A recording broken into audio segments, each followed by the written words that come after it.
I say this first. You don't have to be a pro rugby player. Rugby is like such a good way to just learn about life. That's one thing that I'd say to any young kid coming through: be willing to make sacrifices. Keep evaluating what you're doing. Ask for help. Don't be embarrassed by anything. Don't do anything based on bravado or ego. I definitely don't shy away from those failures and from the tough times, because I think that's what sets you up. Welcome to the Burgess podcast, where I get the chance to speak about the careers of a variety of people within rugby, from a former World Cup winner to up-and-coming academy stars. This podcast covers the careers of all types of people within rugby, so sit back and enjoy what these players have to say. So, welcome back to the 6th episode of the Burgess podcast. Today we're joined by Shiplake Old Viking in Tom Howe, who's also currently playing for Worcester Warriors in the Premiership. Tom, how are you doing? Very well, thank you. Yeah, a bit envious that you're still at Shiplake, to be honest. Oh, I know, honestly, what a place it is. I think, for me, I joined there in year 9, and it has been the best thing that's happened to me, for sure. Yeah, I joined in sixth form, and it was just so different to the other schools that I went to. It's just real nice environment, and luckily when I joined, the rugby was picking up, so it's good to see that it's still going strong. Definitely, and we'll definitely talk about your time at Shiplake when we come to it. But the first question I ask everyone on the podcast is, what is your go-to cheat meal? Go-to cheat meal. To be fair, I can be quite bad on on Deliveroo. Oh, it's so easy, isn't it? It's so easy. It's quite easily done. Yeah, I can get quite lazy in the kitchen, especially if the missus is away, because she's normally the one cooking. My go-to would probably be, I'm not too bad a lot of the time, but if I had to be, it'd probably be like a Five Guys, because the burgers are pretty nice. But I'm a big like milkshake man. Oh yeah, and the milkshakes are good there. Yeah, the milkshakes are very good. They've probably got about 1,000 calories in each one, so it doesn't matter. Everyone counts. Yeah, if we're gonna have a cheat meal, do it properly. Sure. And then like a sticky toffee pudding, I'm a bit of a sucker for that. So, I'm sure that's get my good side. Yeah, just make me a sticky toffee pudding. See, the big question is, you're going for a milkshake? Would you definitely go to Five Guys, or because I know KFC do a good, like their Oreo Crush'ems. I'm a killer for one of them. Yeah, I've never had one of them actually. Hey, go for it. You got to try one. Yeah, to be fair, I think the McDonald's ones or the Five Guys ones, to be honest. Doesn't make me sound very professional, does it? It doesn't matter. It's a cheat meal. It doesn't matter. Yeah, I'm meant to be on my best behaviour, but no, it's definitely Five Guys probably. So let's talk rugby. How did you get into rugby? How did rugby kind of come into your life? Yeah, so I always start with my old man. So he was probably the influencer. He played until he was about 40, 41, 42, and right. Not like at a proper serious level or anything. He just did like a kind of like veterans. That was like his last kind of few games, and my brother and I kind of got dragged along. Had to watch him on the sidelines. That's where it kind of all started. And then when I was about 5, I was like kind of old enough to join like a proper like rugby club. So I joined Beaconsfield. Yeah, that was just where we were living at the time, and it was a kind of go from there really. Just loved it as soon as I kind of picked up the ball for the first time. Anything with a bit of contact, that was always me from a young age. So to do it in a legal way was good fun. Definitely, and I think a lot of people kind of underestimate how important those kind of initial years at, like you said, for you, Beaconsfield is. I think a lot of people now with social media and stuff like that get caught up in the idea that as soon as you join a rugby club, it's all really serious and stuff like that. But you've got to kind of fall in love with the game first. So how do you feel like Beaconsfield did that for you? Oh yeah, you're bang on there. Really, it was just because we went to like a local school as well, so it was kind of like it was natural for us to play our rugby at school on Saturday, and then we'd all just have like an even better time at Beaconsfield kind of the next day on the Sunday. Looking back now, it's kind of mental how we played on the Saturday and Sunday for both school and club. It's ridiculous. But yeah, it's just like a nice family environment as well. Like obviously all the mums and dads come. Usually have like a barbecue on the Sunday, and it was just like real happy memories. Yeah, very, very happy memories to be fair. So what's your opinion? So I'm always quite intrigued on people's opinions on this. What's your opinion on tag rugby as a whole? Because I think tag rugby is great for people that don't want to get into contact, but I also think it can kind of teach bad habits. If you know what I mean, you go into a tackle kind of with your arms and stuff. Do you reckon if there was a situation where it came back and you would say we could either do contact from an early age or continue a tag rugby, which way would you kind of go? There's no right answer really, is it? It's all opinion based. What would you kind of go with? I guess it's more like the safety, really, isn't it? Because like when you're younger, you don't really understand the proper technique to tackling. Yeah. And I guess that's why they do the touch, just because it probably makes it more fun as well. Yeah. It turns it into more of like a game that you'd expect on like a playground rather than like a going too serious. I'd say like when the contact starts, that's when you're playing like serious. Yeah, At I like agree. a serious level. So I guess like in terms of fun and like I guess at the start the grassroots stuff's all about trying to get the people engaged, try and get everyone into the sport first. Whereas I think a lot of people would drop out early if they started with the contact. Yeah, I agree. And That's then, the other argument, isn't it? Yeah. I mean, I might have been one of them. I might have like been 5 years old, done contact, and think, no, thank you, that's not Mate, for me. I can guarantee you I'd have done the same thing for sure. Yeah. First couple of years of contact, I wasn't even a fan. Yeah. I mean, it wouldn't be for everyone, would it? So I think, you know, especially because guys nowadays are kind of choosing between like the rugby and the football. Yeah. I'd say with the grassroots stuff, you know, make it fun first, and then see if they like it, and then say, you know what, there is a bit of contact involved. And merge so it stick in. with it if you want to. Yeah, exactly. Definitely, I think that's a very good point. And now let's kind of talk about when rugby for you became a little bit more serious, and you got the opportunity to kind of get involved in the Wasps Academy from what was it, the age of 12? I think I saw what when doing my research. Yeah. So how did that all come about? So to be fair, I've got RJ, you know, RJS Wickham. Yeah. I've got them to thank a lot for that, because to be fair, they're a really, really good school. So when I passed my 11 plus, that's going back some years, I joined RGS pretty much just because I knew they were a good rugby school. Yeah. And yeah, they were kind of the best rugby school in the area that I was from. So I joined them. We had a really good side, and like I said, a lot of the guys played on the Saturday for RGS, and then went to Beaconsfield as well on the Sunday. So it was kind of like it was quite a nice transition. Anyway, and then because they also played a lot of good schools, so I guess, I don't know, maybe the Wasp Scouts watched our games more than they would other schools, and especially in the, I don't know what it's called now, but it used to be called the Daily Mail Cup. That's still around. Still around, yeah. So we played teams like Millfield and etc. And you know, one year we got to the quarterfinals, and I guess that was probably the year where I got, you know, maybe picked up. Started doing the Wasps. What was it called back then? Wasps. It's DPP. It was like that's the one. Yeah. EDP. Yeah. Yeah. So we did that after school. And yeah, it was all pretty hectic, but it kind of worked as well, because obviously, you know, you have to do your school stuff at the same time. But I used to love going down to like a proper Wasp Premiership club. Yeah, it's good, isn't it? Yeah, it was a pretty big deal at the time. So obviously did that, and then, you know, from there we did like 16 stuff, 18s games, and then kind of got into, you know, the school age group stuff. Definitely. And I think, so on the topic of, you mentioned kind of doing the school work and the rugby, how do you feel you balance your kind of school work and rugby? Because a lot of people, I've asked this question to a lot of people, and a lot of them have said not very well, because obviously your dream is to be a professional rugby player, and why do you want to do academics? But I think now more than ever it's becoming evident that you do need life after rugby, and academics are going to be a part of that. So how do you feel you kind of balanced kind of academics and rugby?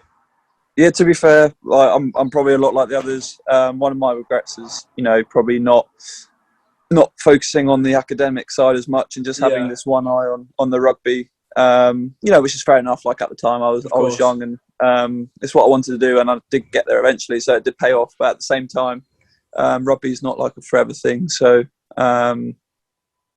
you know, eventually we're all going to have to do something else, and I guess it'd be nice to, you know, have that academic. You know, a lot of grades, or like the uni degree or something like that. Yeah. But I guess the rugby was the thing that I focused on, and I guess I'll have to do that now rather than, you know, 6-7 years ago when I should have done it. Yeah, but I mean, it's one of those things. Like, you could also argue that, like, if you didn't put so much into rugby, would you have made it? So it's an argument of much for much, really, isn't it? But yeah, and to be fair, I've played with a lot of teammates who've been in like the Wasps Academy stuff. They've tried to do the uni degree on the side, and then realised that it's just too much. So have sacked it off and decided to do the degree at a later time. So I guess it probably would have been too much for me to do the academy stuff, and maybe gone to like a Loughborough or a Bath. And yeah, for then sure, because they're so intense anyway, aren't they? Like university. Yeah, exactly. Yeah, I think I think you either commit to the uni thing, and then try and get picked up, playing Nat 1 for Loughborough or something like that, or you just give the first couple of years academy a go, and then do something on the side, which I probably would have done. Looking back at it now, tried to do like a little exam. But at Worcester, we've got an education officer, so she's really good. She's always on our backs, trying to get us to do degrees and courses like that. So there's always time for it. Definitely. Just one piece of advice would probably be to definitely focus on the education as well, because rugby's a short career. Definitely, I think that's so important. And now let's kind of touch on your time at Shiplake. So why did you join Shiplake in the first place? Yeah, so my brother was at Daveney's, and then when his time at Daveney's finished, he went to Shiplake, and he's dyslexic, so the smaller the class sizes suited him. And then I was at RGS, and that's full of absolute geniuses. Yeah. And I think my parents at the time probably thought I wasn't going to do very well in my exams. Had already, tried to get me into Shiplake, and then my GCSEs came out, and they were surprised at how well I did, but had already got this place at Shiplake. So that's how it kind of came about. But I think they just saw how good a school it was for my brother Toby. Yeah. And then decided to get me there as well. Really, I wasn't actually too pleased about it. I tried to convince my parents that I'm happy at RGS, I don't need to move. But they I think they kind of took the decision out of my hands, which is sometimes best a lot of the times. And sent me to Shiplake, and to be fair, it has been the best move since. So was Mr. Beckett was in charge when you were there? Wasn't he? I think he was like relatively new there. Yeah. But the boys that we had at the time absolutely loved him. And I'm sure they still do. It sounds like he's still doing a really good job there. So it was nice to kind of, because I guess when I left RGS, it was kind of going to a smaller private school where rowing was a big focus. Yeah. So I was like, look, I've spent all this time trying to get my rugby career going. I don't want to be a rower. Yeah. And then thankfully that's probably why Mr. Beckett came in the first place, because he wanted to get the rugby side as good as the rowing. Definitely. There's always that argument, isn't there? Like, what's better, the rowing or the rugby? Yeah. I think at the time when I was there, it was probably the rugby was slowly starting to take over, which was nice to see. That is good, because we still have that conflict between rowers and rugby players, and I think at the moment I'm going to say the rowers are probably better than us on the sporting field. They're very impressive at the moment. I'm sure you've seen on social media and stuff. But the biggest argument comes down to stash. Who has the best stash? And you wouldn't believe it, but that is literally the biggest argument. Why do rowers get all this stash and rugby players don't get as much stash? But it just shows what people prioritise in life these days, stash. Yeah, exactly. To be fair, when I was growing up, stash was the biggest thing. And then it gets to a certain stage where you have too much of it. So much of it, trying to give it away. Yeah, so it's about quality rather than quantity, I'd say. So just get good stash, not lots of stash. Definitely. So was Friday night lights a thing when you were at Shiplake? Yeah, so I think we were the first year to do it. Yeah. What was the school? Merchant Taylors. That was the first. That was the first one, and I think we lost, but it was still like a really good. Did we lose? Can't remember. So long ago. Mrs. is laughing at me in the corner. Yeah, I think we lost. But to be fair, I remember it being like really good memories, and all the boys got really up for it, and it was like the first big game for us, I guess. Definitely. It's the same for us. So I played Friday Night Lights in year 11, and we haven't really had the same one since because of COVID and all that kind of stuff. So I played in year 11, and just the whole environment was just like unreal. Like that was my last rugby season, so that's probably one of my last rugby memories, because I got too many concussions, which meant I had to stop. Hence the podcast, trying to stay in rugby as much as I can. Friday nights for us, we lost in the last minute. So it was 30-29, and the last play of the game was them scoring in the corner for us to lose, and it was absolutely gutting. Obviously in Henley, everyone wants us to win, and we didn't. It was so gutting. But that's the thing. That's the thing I miss about schoolboy rugby, is that just.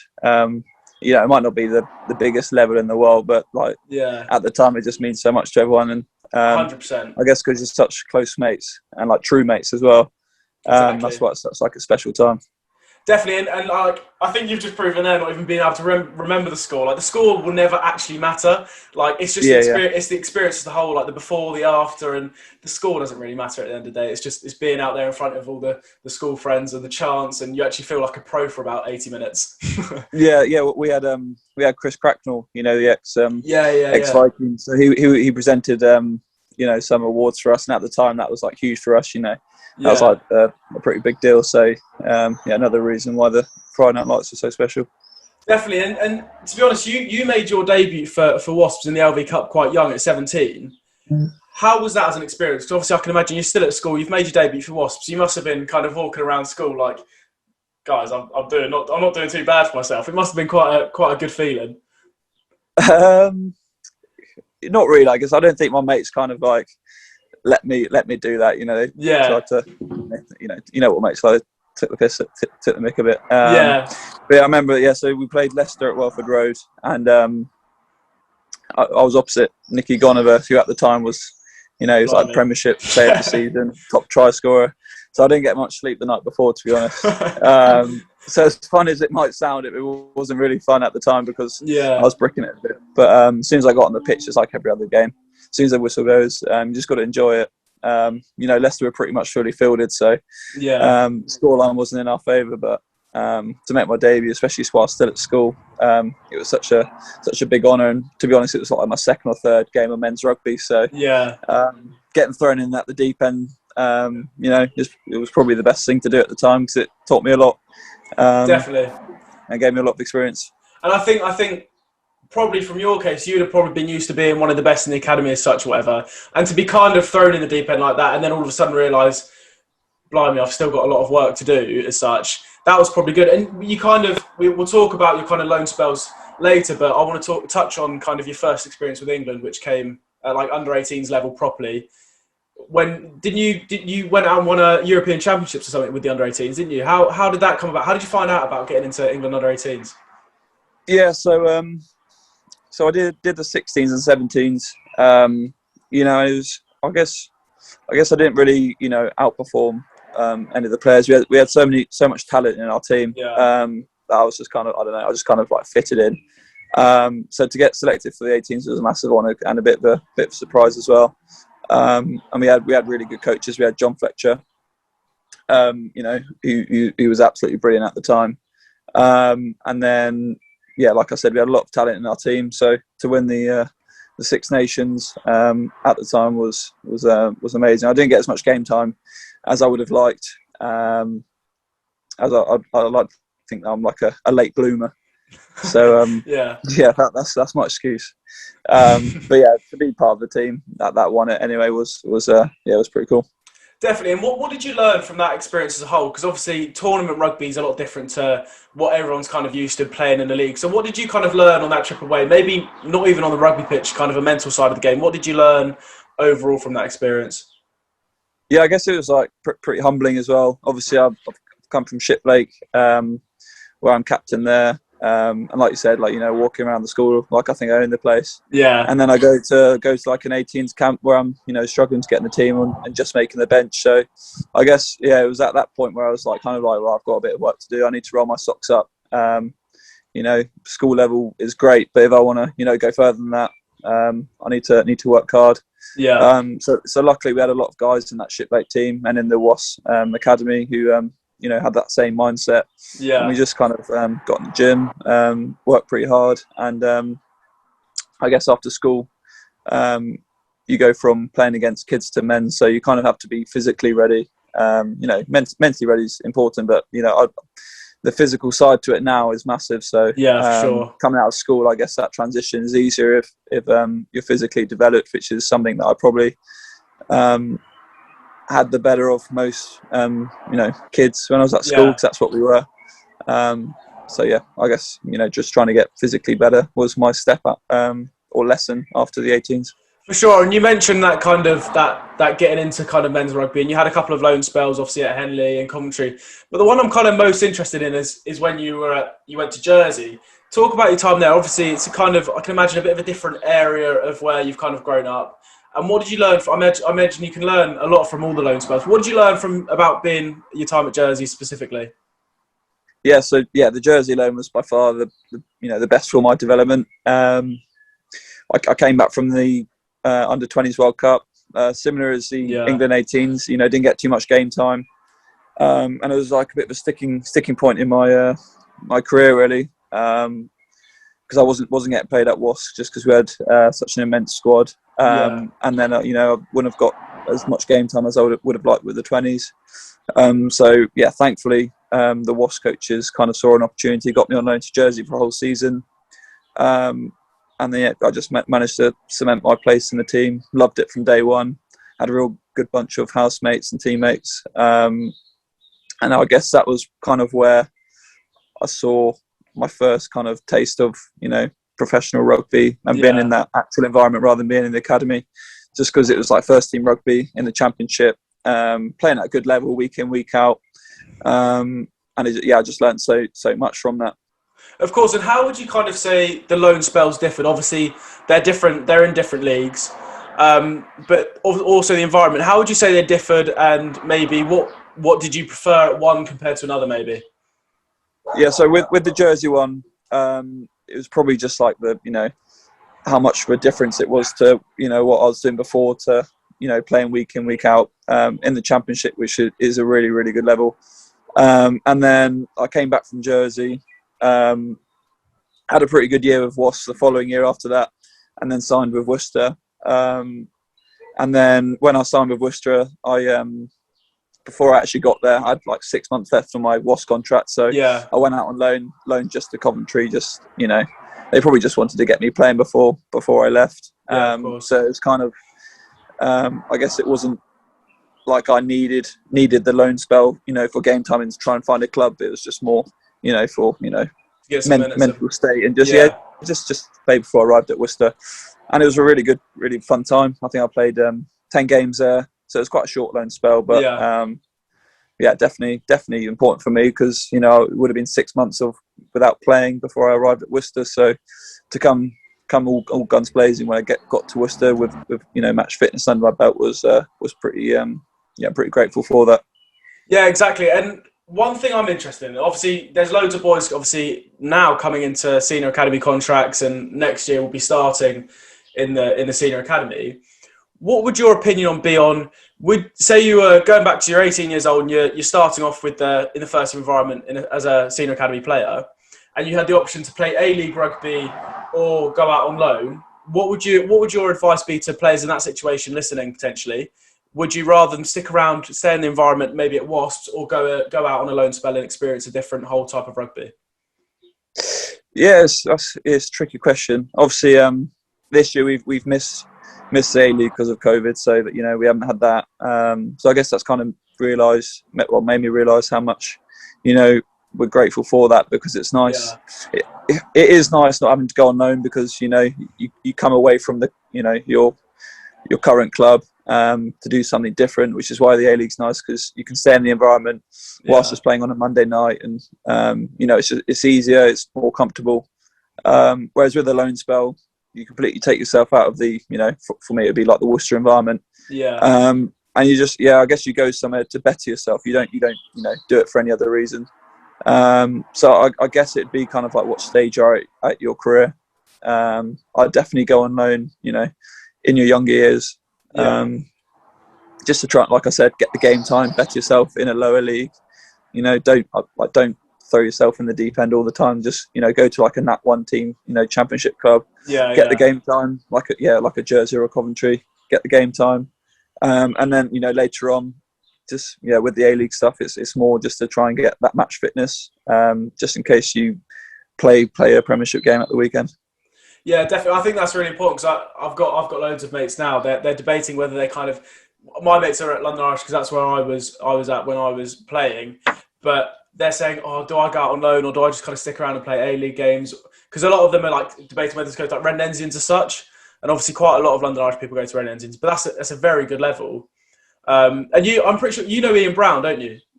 Yeah, he was actually Yeah. So he's started playing rugby again. It's like he played his first game for like 6 years the other day at Enzians, and he was just saying how good the level is at Enzians, and that's Nat 1. But like sometimes people think, oh, ego, they've been in the DPP or academy for so long, why do I want to go to Nat 1? But it's the best thing for people playing proper men's rugby, isn't it? Yeah, I think so. I guess, if you go on loan and come back with, heap more of experience, get used to the men's rugby, you'll come back to your Premiership club, and the coaches will be, more impressed with you, having had that game time and be a better player than if you just played the A-League, bit rusty, trying to put your hand up that way. But like you said, it's like an ego thing, I guess. Would you rather be at London Irish and have that title? Would you rather be at Reading Engines? I can see their case for all that. It's just get the game time, take your ego to one side and just try and develop yourself. Really focus on yourself, for sure. I think that's so important for people to realise at the moment. And I said earlier, with social media, it's hard to kind of let your ego take a hit. But let's talk about when you left Wasps and joined Worcester. How did that come about? And I can imagine for you that must have been quite tricky making that decision, because obviously growing up playing for Wasps and or probably being your kind of childhood dream to be playing for Wasps. So how did that come about, leaving to join Worcester? Yeah, it was quite sad time leaving Wasps, because like you said, I was there from a very young age. But yeah, I probably had to put my career first. The signings that Wasps were making at the time, they just fall into a bit of money, and were making these superstar signings. And whether there would have been a place for me or not, I'm not sure. But I kind of took myself out of that scenario and just focused just to look elsewhere, really, just to selfishly think about my career rather than being this home boy, grown Wasps player. So I moved to Worcester to try and get more game time, really. And haven't looked back since, really, because it's been great. And I've been there for four seasons, and we'll have my fifth one next year. So it's obviously not been a bad decision, I feel. Yeah, definitely. And I mean, you can see from the game time you play and the performances you're putting in, I think it's definitely been a right step for yourself in your career. And I think I watched the Worcester London Irish game, and I think for that, obviously I was watching. You played for Shiplake, and I just think in that game you played quite well that game. And I was sitting there, I was like, oh man, this guy went to Shiplake, and she's like, no way, he's playing quite well, isn't he? So I know her rugby knowledge is very limited, bless her. But yeah, so how would you kind of feel that the environment at Worcester differs compared to maybe at Wasps? They're probably both similar in the same respect, but obviously when I was at Wasps, I was probably slightly younger, probably a bit more shy, so I didn't get involved with the first team as much as I probably do at Worcester now. Yeah. But obviously Worcester had quite a tough season this year, which has been difficult, and then Wasps are kind of at the opposite end of the table. Yeah. But it's just one of those things, really. Wasps kind of struggled last year. Yeah, exactly. There's not too much difference between the clubs, really. Both in the Premiership, and obviously I'll always keep one eye on Wasps, see how they're getting on. But I guess there's not too much difference, really. And I think what you touched on there is so good. And I think that's why loads of people love rugby compared to maybe the Premier League football. Obviously, Premier League football, you've got the Big Six, which aren't really the Big Six anymore, but kind of the Big Six. And then it's just kind of money clubs, isn't it, really? And there's quite a big gap between, let's say, Man City and, I don't know, West Brom. Whereas in the Premiership rugby, the difference is minimal. And that's seen by this year's table. Like London Irish went into their last game and they could have either finished 6th or 9th. And that's literally says it all. And I think that's something rugby does so well, and hopefully won't be impacted by in the future, kind of inflation, stuff like that. Yeah, well, that's why the salary cap's so good, obviously. Yeah, because it kind of enforces the young homegrown talent. You look like the Exeter mould. Obviously, they grew all their players homegrown, and then turned them into the players that they are. Obviously, Worcester, like ourselves this season, we haven't won too many games, but we've been 1 or 2 points away from having a really good season. Exactly. So that's why this year we might finish bottom, but then next year, if we get those games swaying the other way, we could finish 3rd. Whereas in football, obviously that doesn't happen so much because Man City might finish 1st this season by Harry Kane, and then finish 1st this season after that. So I guess that's why the rugby season is always so much more unpredictable. Definitely, and as we kind of begin to wrap up this podcast, what are your kind of aspirations for the future? Are you planning to kind of stay at Worcester, or are you just going to take it kind of season by season? What are your aspirations? Yeah, so obviously I'm contracted to Worcester next year. I haven't played as much rugby as I'd like this season. That's due to injury and just selection reasons. So obviously next year I hope to get more game time with the A-League, the European Cup, and just more competitions going ahead next year. That'll be good for me, because I guess previous seasons I've used those competitions to kind of gain the match time and match fitness to perform in the Premiership, which is why it's been tricky this year, because I played the first 2 games of the season, picked up a little knock, and then didn't play for 10 weeks, and then that was my first game back against London Irish, like we touched on, and it's tough to pick up from where you left, really. So hopefully next year, with all the competitions, I'll just play a bit more and just feel better in my game. In terms of aspiration, I don't know where I'll be after that. My family and I are very settled up in Cheltenham. That's where we live. And we absolutely love it here. Obviously, I'll always put my career first. And so hopefully I'll get play every single Premiership match for Worcester next season. That'd be great, and then it'll be an easy decision. But it doesn't always work out like that. So I guess we'll just have to see how next season goes and take it from there. Yeah, of course, and rugby is always so unpredictable, as we've touched on. And now the kind of final 3 questions. 2 of them are from my clients. I do some one-to-one coaching, and I thought I'd give them the opportunity to ask you 2 questions if they could. And the first one's from an under 12 kid. He wanted to ask is, do you think wearing specific rugby brands makes you a better player or not? He was interested whether he should buy the nicest Nike boots or settle with the boots he's got at the moment. What's your opinion on that? It's hard for me to answer that, because obviously we always get the most expensive, newest boots.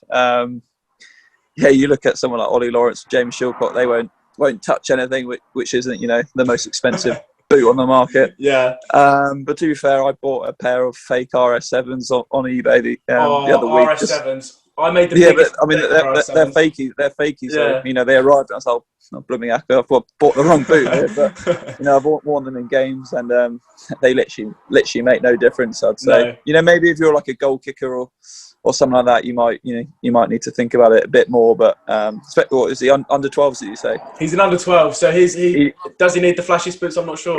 He's just save his parents the money for now, and then. When he's on TV playing in the big leagues, then maybe you could get away with it. Yeah. And quick story on the RS7s. I made my biggest mistake on RS7s. I had a pair of RS7s and I absolutely loved them. And then I wore them into the ground. I couldn't get the studs out, so I was like, I sold them to a mate for 15 quid. I was like, yeah, go on, take it, mate. I can't get the studs out. He bloody got the studs out, and he's put new studs to them, and they're like a brand new boot, and I'm absolutely gutted. 15 quid I sold them for. Absolute. Maybe look silly. No, they're rightfully yours. Just nick them back off him, and they're in his boarding room, so a little slide maybe take them back in my bag.